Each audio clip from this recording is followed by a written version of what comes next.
Ano, ginagawa mo? Agad sa doon? Agad? Bakit? Okay, challenge ulit tayo. What? Ano naman Kasi, yun?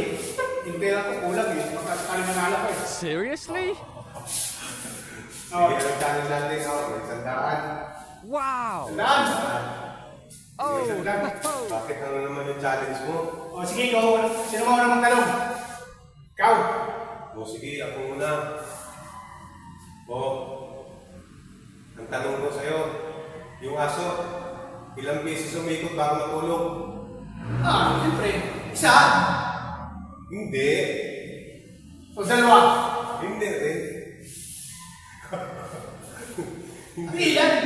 Ay, marunong ka pa doon sa aso kung ilang beses umikot bago tumulog. Ay, yun yan. Tayo.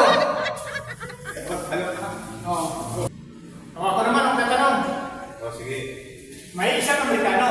Oh, wow! Nagbakasyon sa Pilipinas. Ngayon, tapos na ang bakasyon niya, O. pauwi na siya ng Amerika. Ang sinakyan ng aeroplano, kulay puti. Pagdating ng Amerika, anong kulay ang aeroplano? Siyempre, white.